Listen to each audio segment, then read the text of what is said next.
Guys, I am Archana Katiyar. Welcome again to my YouTube channel Ideal Universe. Guys, आज के इस video lecture में फिर से कुछ इंपॉर्टेंट फ्रेजेस लेकर आए हैं। इन इंपॉर्टेंट फ्रेजेस की एक सीरीज चल रही है जिसमें कि मोस्ट इंपॉर्टेंट फ्रेजेस कवर करेंगे हम। और ये फ्रेजेस हम सभी के लिए काफ़ी इंपॉर्टेंट हैं, काफ़ी यूजफुल हैं, बेनिफिशियल हैं। तो इनको अच्छे से याद कर लीजिएगा, क्योंकि जो स्टूडेंट्स हैं वो अपनी राइटिंग स्किल, आंसर राइटिंग में यूज कर सकते हैं। जिनको अपनी वोकैब स्ट्रॉन्ग करनी है वो भी कर सकते हैं, जिनको डेली लाइफ में यूज करना है वो भी यूज कर सकते हैं। तो इस वीडियो के एंड तक बने रहिए हमारे साथ। और स्टार्ट करते हैं अपनी क्लास को। देखते हैं पहली फ्रेज जो कि है and what not. And what not means होता है और क्या नहीं, यानी कि जब हम कुछ चीज़ों को एक साथ रखते हैं, कुछ बातों को एक साथ रखते हैं, तो उसके लिए हम यूज करेंगे एंड व्हाट नॉट। एग्जाम्पल से समझते हैं। He called me an idiot fool and what not. उसने मुझे इडियट कहा, फूल कहा और क्या नहीं कहा। इट मीन्स उसने बहुत कुछ कह दिया मुझसे, तो हो जाएगा and what not. And what not means और क्या नहीं। जब और क्या नहीं के सेंस में हमें इंग्लिश का यूज करना है तो हो जाएगा एंड व्हाट नॉट। नेक्स्ट देखते हैं to the point. To the point means होता है मुद्दे का या फिर विषयानुकूल होना, या फिर कह सकते हैं अर्थपूर्ण होना। तो देखिए एग्जाम्पल देखते हैं। His answer was to the point. उसका जो आंसर था वो टू द पॉइंट था, यानी कि मुद्दे का था या फिर अर्थपूर्ण था, विषयानुकूल था। I am hurry so come to the point. मैं जल्दी में हूँ इसलिए पॉइंट पे आ जाओ, यानी कि अपने मतलब की बात बताओ, क्या बात करनी है। इस सेंस में हमें जब यूज करना होता है तो टू द पॉइंट कहते हैं ना, कि पॉइंट पे आ जाओ या टू द पॉइंट आ जाओ, क्या बात करनी है तुम्हें, उस सेंस में। Next one is regardless. Regardless of means होता है कि परवाह किए बिना, यानी कि किसी भी चीज़ के परवाह किए बिना के सेंस में हम यूज करेंगे regardless of. Regardless of example देखते हैं। I will do it regardless of the circumstances, यानी कि परिस्थितियों की परवाह किए बिना मैं इस काम को करूँगा। या फिर किसी भी व्यक्ति की परवाह किए बिना, या कह सकते हैं पैसे की परवाह किए बिना मैं पढ़ाई करूँगा, तो क्या हो जाएगा regardless of. Regardless of means की परवाह किए बिना, की परवाह किए बिना का हमें यूज करना है तो रिगार्डलेस ऑफ। रिगार्डलेस ऑफ की परवाह किए बिना। नेक्स्ट देखते हैं without question. Without question means होता है बिना सवाल किए, यानी कि निस्संदेह, या फिर डाउटलेसली, जिसमें कोई संदेह ही ना हो, बिना संदेह के या फिर बिना सवाल किए। तो एग्जाम्पल देखते हैं। Without question he is a good person. बिना सवाल किए वह एक अच्छा व्यक्ति है, या फिर निस्संदेह he is a good person, या फिर doubtlessly he is a good person, he is a perfect person, कुछ भी यूज कर सकते हैं। तो हो जाएगा विदाउट क्वेश्चन मीन्स बिना सवाल किए या फिर निस्संदेह। आई होप कि आपको समझ में आ गया होगा। तो नेक्स्ट देखते हैं after all. After all means होता है आखिरकार, या फिर आफ्टर ऑल मीन्स आखिरकार। इसको हम और भी वर्ड्स के साथ में यूज कर सकते हैं, जैसे कि हो जाएगा लास्टली, एंड हो जाएगा फाइनली,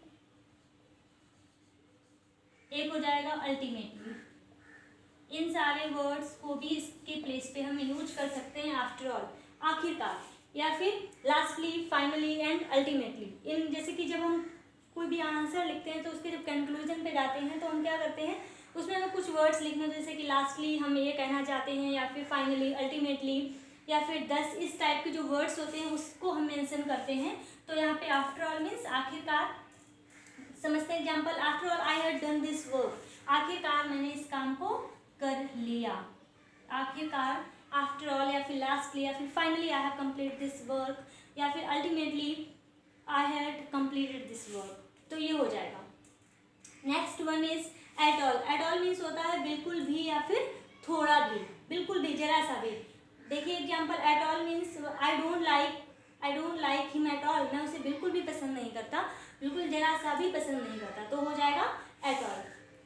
नेक्स्ट देखते हैं टेक इट इजी। मीन्स होता है आराम से, या फिर कंफर्टेबली, या फिर रिलैक्स के साथ में। एग्जाम्पल देखिए। Take it easy when you are on the stage, यानी कि जब आप स्टेज पे जाते हो, स्टेज पे बोलते हो, तो टेक इट इजी यानी कि आराम से बोला करो, रिलैक्स होके बोला करो, या फिर पीसफुली बोला करो, कह सकते हैं धैर्य के साथ में। तो हो जाएगा टेक इट इजी, यानी कि जब कहीं भी कोई भी किसी भी काम को करना है तो हमें हौच पौच नहीं होना है, पैनिक नहीं करना है अपने आप को, बहुत ही पीसफुली होकर या फिर पेशेंस रख के उस काम को करना होता है। तो वहाँ पे हम करेंगे टेक इट इजी, यानी किसी भी काम को इजी लो, इतना टफ बनाने की क्या ज़रूरत है, हर काम बहुत ही आसानी से अच्छे से हो सकता है।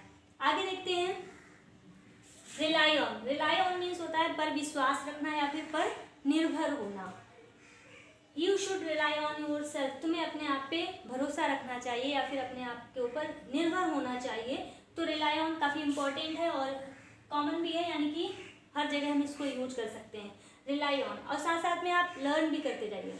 नेक्स्ट देखते हैं मोर और लेस। मोर और लेस मीन्स होता है करीब करीब, ज़्यादा या कम, या फिर कह सकते हैं ऑलमोस्ट के सेंस में इसको हम यूज कर सकते हैं, ऑलमोस्ट, लगभग। इट इज़ मोर और लेस सर्टेन, ये लगभग निश्चित है। मोर और लेस, करीब करीब, ज़्यादा या कम, या फिर ऑलमोस्ट, लगभग लगभग, मतलब एक ही सेंस में ये सारे वर्ड्स यूज होंगे। तो मोर और लेस मीन्स होता है करीब करीब या फिर लगभग। Next one is on behalf of. On behalf of means होता है की तरफ से या फिर की ओर से। जैसे कि एग्जाम्पल है, I was speaking on the behalf of my friend, मैं अपने फ्रेंड की तरफ से बोल रहा था या फिर अपने मित्र की तरफ से बोल रहा था, की ओर से बोल रहा था। यानी कि जब किसी का हम फेवर करते हैं, जब किसी को हम सपोर्ट करते हैं, तो उसके सेंस में यूज होगा ऑन बिहाफ ऑफ, यानी कि उसकी तरफ से उसका फेवर लेते हुए, उसका सपोर्ट करते हुए। तो ये हो गया। Next one is to some extent. To some extent means होता है कुछ हद तक, कुछ हद तक। एग्जाम्पल देखिए, to some extent you are correct, यानी कि कुछ हद तक तुम क्या हो, सही हो। तो देखिए इससे रिलेटेड बहुत सारे वर्ड्स हैं जो कि इसके सिमिलर हैं, यानी कि बहुत ही थोड़ा डिफरेंस होता है। जैसे कि टू सम एक्सटेंट, कुछ हद तक, ऐसे बोल के बताया जा रहा है क्योंकि लिखने का कहीं भी स्पेस नहीं है। हो जाएगा to full extent. To full extent means होता है हर हद तक, यानी कि किसी भी काम को हर हद तक करना, या फिर कुछ भी कहीं भी हम यूज कर सकते हैं।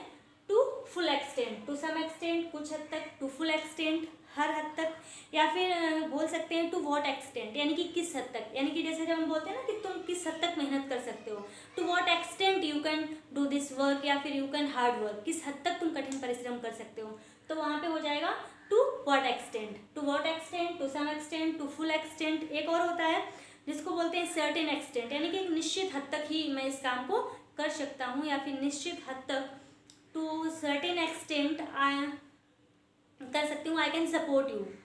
तो तुम्हारा सपोर्ट मैं कुछ हद तक ही कर सकती हूँ, यानी कि निश्चित हद, सॉरी कुछ नहीं, निश्चित हद तक कर सकती हूँ, यानी कि सर्टेन एक्सटेंट। एक और होता है लेजर एक्सटेंट, यानी कि बहुत कम हद तक मैं तुम्हारा साथ दे सकता हूँ या फिर कुछ भी कर सकता हूँ। तो इससे मिले जुले बहुत सारे होते हैं। अब एक बार और सुन लो, कंफ्यूज बिल्कुल भी नहीं होना है, क्योंकि आपको लग रहा होगा हम आपको कंफ्यूज कर रहे हैं। टू सम एक्सटेंट, कुछ हद तक, टू फुल एक्सटेंट, हर हद तक, टू वॉट एक्सटेंट, किस हद तक, टू सर्टेन एक्सटेंट, निश्चित हद तक, या टू लेजर एक्सटेंट, यानी कि कुछ कम हद तक। तो ये सारे हो गए आपके कंप्लीट। नेक्स्ट देखते हैं any longer. Any longer means होता है अब और नहीं। अब और नहीं मतलब कोई किसी भी चीज़ को अब टॉलरेट नहीं करना। I can't bear it any longer, मैं अब मैं बिल्कुल भी टॉलरेट नहीं कर सकता हूँ। बियर मीन्स क्या होता है, टॉलरेट करना या फिर सहन करना। तो एनी लॉन्गर मीन्स अब और नहीं, या फिर मैं इस काम को अब और नहीं कर सकती हूँ। I can't do this work any longer, या फिर मैं यहाँ पे और नहीं ठहर सकता हूँ। I can't stay here at any longer, यानी कि अब मैं यहाँ पे बिल्कुल भी 1 मिनट भी नहीं रुक सकता हूँ। तो वहाँ पे हो जाएगा एनी लॉन्गर। नेक्स्ट देखते हैं without fail. Without fail means होता है बिना चूके या फिर हमेशा। हमेशा क्यों है, बिना चूके, यानी कि बिना फेल हुए, बिना असफल हुए किसी काम को करना, इट मीन्स हमेशा करना। तो एग्जाम्पल देखिए, I will do this work without fail, मैं इस काम को बिना चूके करूँगा या कर लूँगा। तो विदाउट फेल मीन्स बिना चूके। लास्ट देखते हैं in order to. In order to means होता है के लिए या फिर के उद्देश्य से। देखिए, I meditate in order to relax, मैं मेडिटेट करता हूँ रिलैक्स होने के लिए, या फिर अपने आप को रिलैक्स करने के लिए मैं क्या करता हूँ, मेडिटेट करता हूँ। तो हो जाएगा in order to. In order to के लिए या फिर के उद्देश्य से। तो ये सारी फ्रेजेस थी। आई होप कि आपको समझ में आई होंगी और अच्छी भी लगी होंगी। अगर अच्छी लगी हो तो वीडियो को लाइक कर देना, शेयर करना बिल्कुल भी मत भूलना। चैनल पे नए हैं तो सब्सक्राइब कर लीजिएगा। Okay, thank you so much.